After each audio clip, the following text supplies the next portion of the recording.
Sa tuktok ng bundok na ito, na sityo na aming napuntahan, ay mayroong mga ganitong bahay kaming nakita. Sa mga katutubo na katulad nila, ito na ang pangkaraniwang tahanan. Lalo na kung walang-wala silang pampagawa ng bahay. Ang matanda na ito na nag-iisa sa kanyang tahanan. Siya na rin ang gumawa nito para sa kanyang sarili. Mayroon naman daw siyang mga anak, pero mas gusto pa rin niya na mag-isa upang hindi siya maging pabigat sa mga ito. Binubuhay niya ang kanyang sarili. Dito sa bundok, kamote, saging o balanghoy ay ayos na raw sa kanya. Pero paano ang iba pa niyang mga pangangailangan?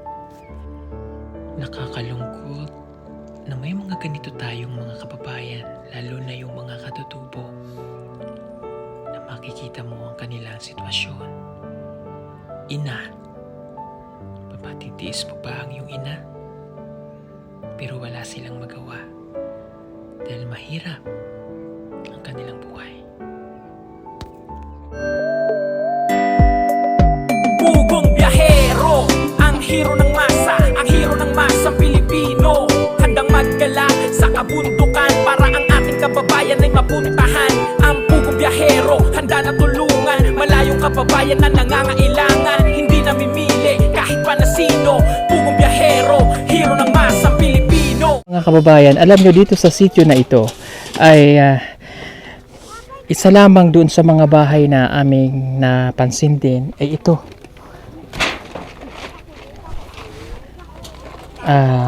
Trapal at binalot lamang ng trapal. Yung yero ng mga used na yero, ginamit niya, walang pako, itinali lang at nilagyan nila ng mga kahoy.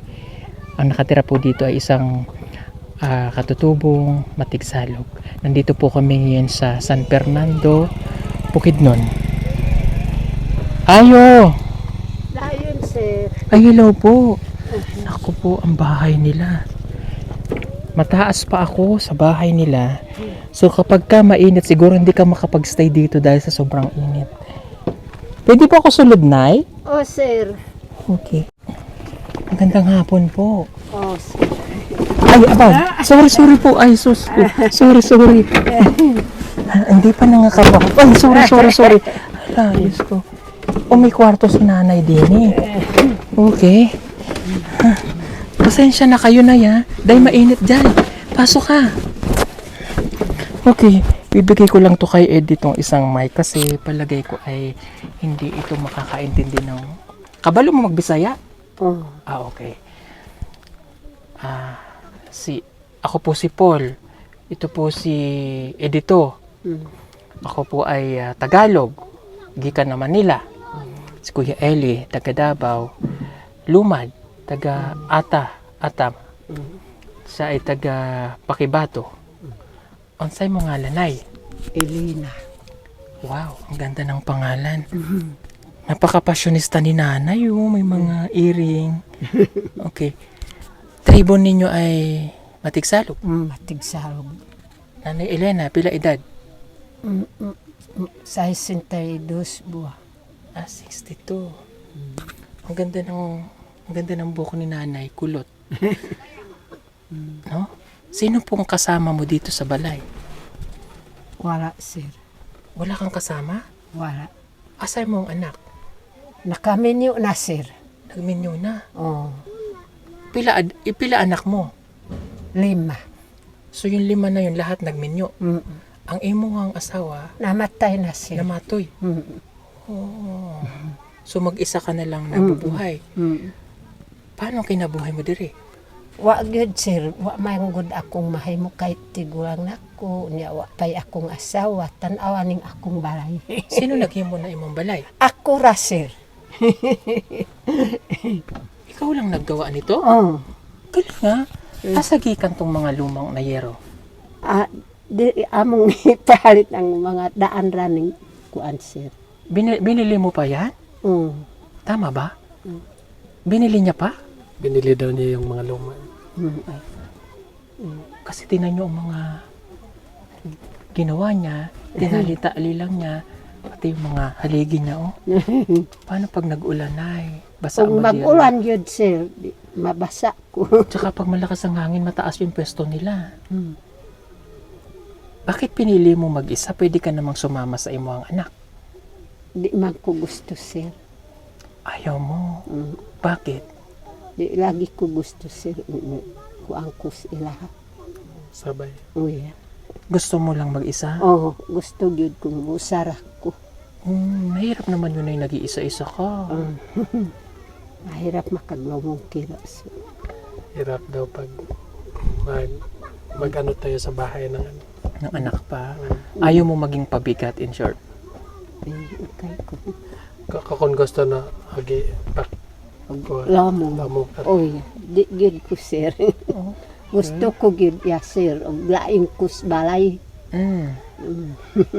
Gusto daw niya nga, palahi daw siya sa bahay. Gusto mo palagi ka sa bahay. Hiwalay siya sa bahay. Hiwalay siya. Mm. Okay, minsan kasi may mga ganun talaga tayo mga magulang na ayaw nila na, minsan naisip din nila yung parang ayaw maging pabigat nga. Kaya gusto nila na nag-iisa lang dito sa bahay. Pero yung pagkain mo, paano ka? Maning kamot gyud ko, sir. Nag-uma ka? Di naman ko makakuan, sir. So paano yung pagkain? Saan nakakuha? Manita kog mga kanang lagot mo, mga balanhoy, kamuti. Asa man ka, hindi ka kuwat kasi doon pinamula no Waro yak buyo abag tumo anak ko. sa kanyang ang maghanap lang daw siya sa kamuti, manghingi daw siya sa kanyang mga anak. Mangingi ka. Okay. Hirap mag-isa, Nay. Di manggid ko gusto, sir, nga mula kuan ko. Okay. Paano pag nagkakasakit ka? Kalantura. Ampo lang ko sa Ginoo, sir. Magdasal lang daw siya. Okay, no? Sa atin kasi, magkaiba nga kasi minsan yung ano natin. Tayong mga Tagalog, gusto natin yung nanay natin pagtanda. Kasama natin, tayo mag-aalaga. Siguro dahil sa gusto ni nanay mag-isa, kaya ganun po, ano. Pero hanggat maaari sana,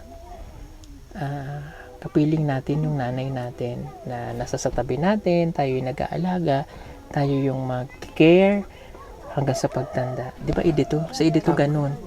Sa Edito yung nanay nga nandyan para sa Edito yung nag-aalaga. No? Mahirap di ba, Eds? Mahirap pag walang mama. So dapat nandyan pa yung nanay natin at alagaan muna natin. Ako hindi naman ako, kumbaga hindi ako masyadong tawag doon, vocal, no? Hindi mo man sana nasasabi sa nanay natin. Pero ako, ayoko na ang nanay namin ay, hindi naman sa inaano natin na. Pag-usapang nanay, syempre, iba, nanay natin at magulang natin. Kaya hanggat maaari. Sa mga nanonood, minsan yung vlog natin kasi, meron tayong natutunang aral dito na kailangan pagtandaan ng mga magulang natin. Kasama na tayo sa pagtanda. Kasi mula sa katiting na tayo ay nasa sa tiyan pa, siya na nag-care, 9 na buwan, then hanggang sa tayo maging adult or teenager, hanggang sa tumanda, lumaki, nag-aasawa, sila yung nandiyan, no? Sila yung nagbuhay, no? Ang iba yung, kumbaga iba yung nagagawa ng isang ina sa anak, no? Pero okay lang yun ay kahit wala ka kasama dito dahil yun naman yung pinili mo. Pero sana yung mga anak niya, nadadalo ka ba ng anak mo dito? Okay. Kundi ni Ricky anak na. Anon din niya doon. Nadadalaw. Dalaw daw yung anak niya dito. Bisan marit gatungon doon maanak ko. Okay, mabuti naman kahit paano. Pero yung problema lang dito ni nanay yung bahay niya. May nakita akong may kwarto pa siya din si. Pwede ako, Kwanday? Oh. Tingnan ko nga. Kasi. Pag nandito ka sa loob, hindi ka pwedeng tumayo. Wala nga siyang pagkain. Nay, anong kinain mo kanina, Nay? Ano pagkain mo kanina? Antang ko ano gan. Waro. Waro, Nay. Kan. Waro, day. Oh, tubig. Kasimple ng buhay nila, oh. Ganto lang yung kanilang bahay. May mga kahoy, pero ano iluluto niya? Wala man, oh. Wala ka pang pagkain, ay? Wala, sir. Wala, uy. Waro pa, oh. Hindi ka pwedeng tumayo, mga kababayan. Talagang gagapang ka lang. Kasi ikaw ay masusuko na. Ang ginawa niya lamang dito sa kanyang, ano, oh? Oh. Hello. Sabagay siya lang namang mag-isa. Pila ka adlaw mo na ang imong balay? Usara ka adlaw. Ay, ang bilis mo na. Para lang siyang nagbahay-bahayan dito, bo.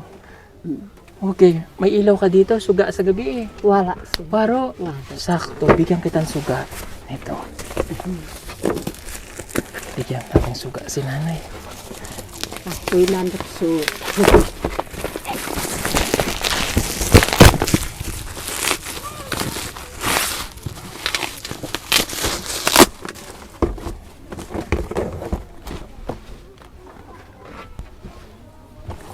Taga rito ako eh. Alam siya may kutsilyo. Alam ko kung saan nakalagay ang kutsilyo. Solar na eh. Ibutang mo lang dito sa ibabaw ng iyong yero. Bilad mo ganto. Ayaw lang mabasa ulan. Taon na tatop. Tapos may gura din po sa ano. Tapos open lang to.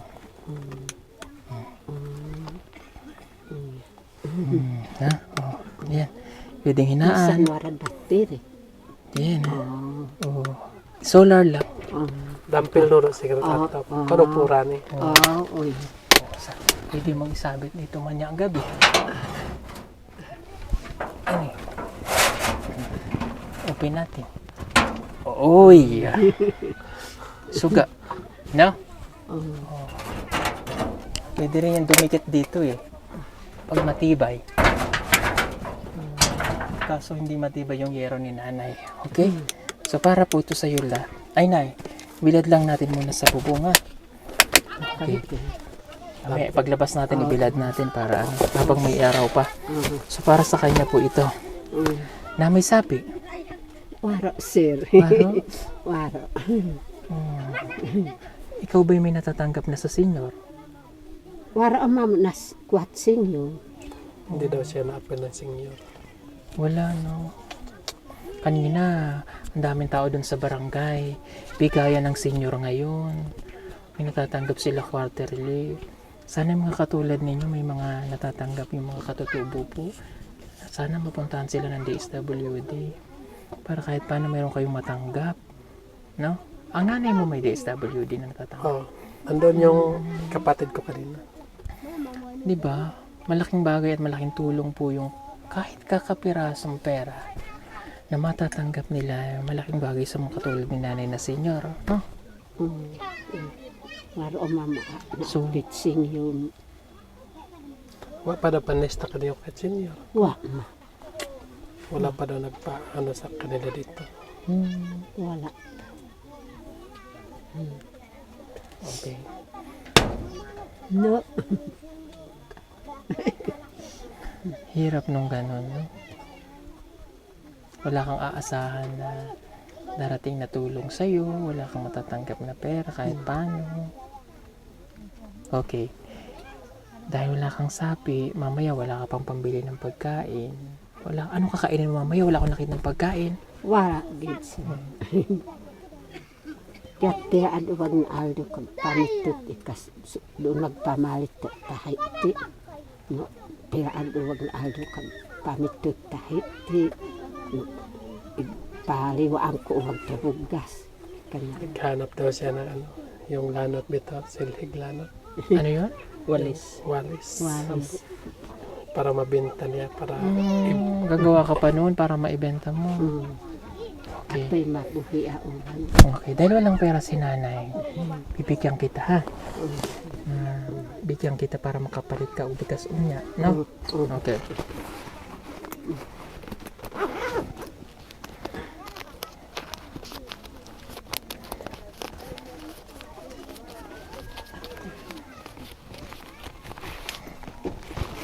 Okay.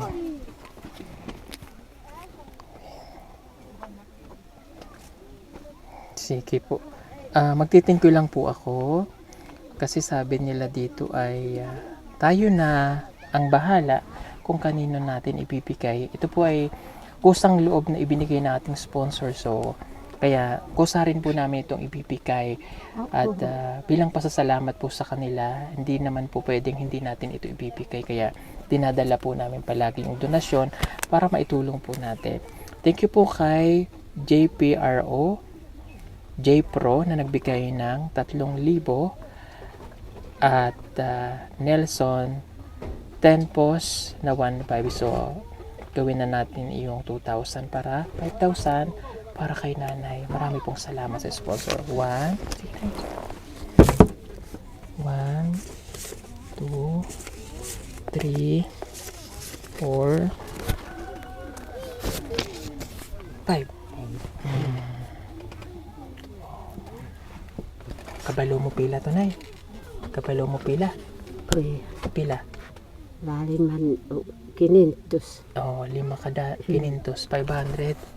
Okay, so may pera ka na, nay. Makakabili ka na ng bugas, Pagkapalit at magtabugas. kape. Uy, Tapos itago mo yung iba para mayroon kang magagastos, ha? uy. Okay? Okay, salamat po ulit sa ating sponsor. Thank you po, no? Napakalaking tulong para po sa katulad po nila. Parang madilim. Baka umulan. No? Ulan ba? Hindi. Hindi pa. Bugnaw dito sa gabi. Bugnaw gud si mahal si. Asan ang imong kumot? Ay kay... Dawasan. Doon niya magmadoot na no. Madoot. Oh, okay. May Bible siya. Kabalo mo magbasa? Dili sir, kurang Ilalagay lang dito. Okay. May nakita kasi kaming Bible pero okay lang yun, at least nandito gabay ni nanay. Ito na yung para sa iyo na ya. Ibulag lang natin para magagamit mo mamaya. Ano po? Ay, tago mo lang. Pero wala na yatang araw. Na pa? Okay. Mag-ingat ka dito, ha? Kapag ikaw ay may nararamdamang hindi maganda sa katawan, dapat meron kang biogesic man lang, no? Na maiinom. Parang mayroon pa ako doon sa pack. Tapos, pag masakit ang katawan mo, tawag ka ng kapitbahay, ha? Wala kay high blood? Naagid siya. Naay akong high blood. Ikang ikang malibusan kahit gato ko. Okay, pipihan ko nga si nanay. Kuha akong bag na itim. May pang-BP ako doon. Malaman natin kung Ay, wala kang maintenance. wala siya. Pero high blood mo. High blood buhaya ay kasir. Basta gani kanang layo ng akong paglakaw. Hangat nga. Maglisod na ako magkuan.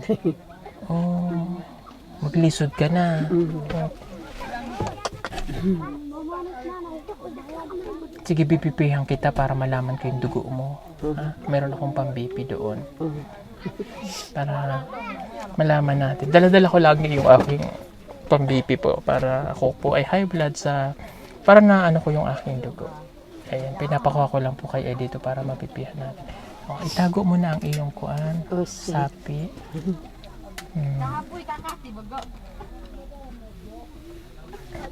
Imagine mo yung ganitong bahay na mag-isa ka lamang, tapos malakas ang ulan, mahangin. Sana wag namang umulan ng malakas mamaya para hindi siya mabasa dito sa loob.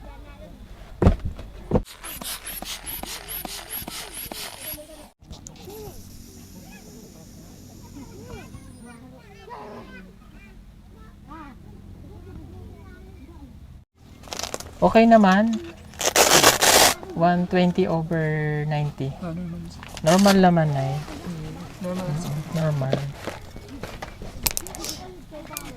So, ingat ka na lang, Nay, ha? Ingat sa kinakain. Ay, bagay, healthy naman po yung mga pagkain ni nanay dito sa bundok. So, wala namang mataba, walang ano. So, puro healthy naman yung kinakain nila. Pero minsan kulang nga rin sa pagkain at di makakain. Na po? Sige, Nay, ingat ka. Salamat, ha? Pagdating ng 6:00 ng hapon, unti-unti nang mababalot ng dilim ang kanilang lugar. Ang ilan ay may solar. Ang iba naman ay wala. Katulad ni nanay, pabuti na lamang at nabigyan natin siya ng solar. Ang gabi niya ngayon ay maliwanag na at wala na siyang poproblemahin sa kanyang pagtulog, nakakapakapa sa dilim. Ang ginagawa kasi nila ay ang apoy sa kanilang pinaglutuan ang magsisilbi na nilang ilaw.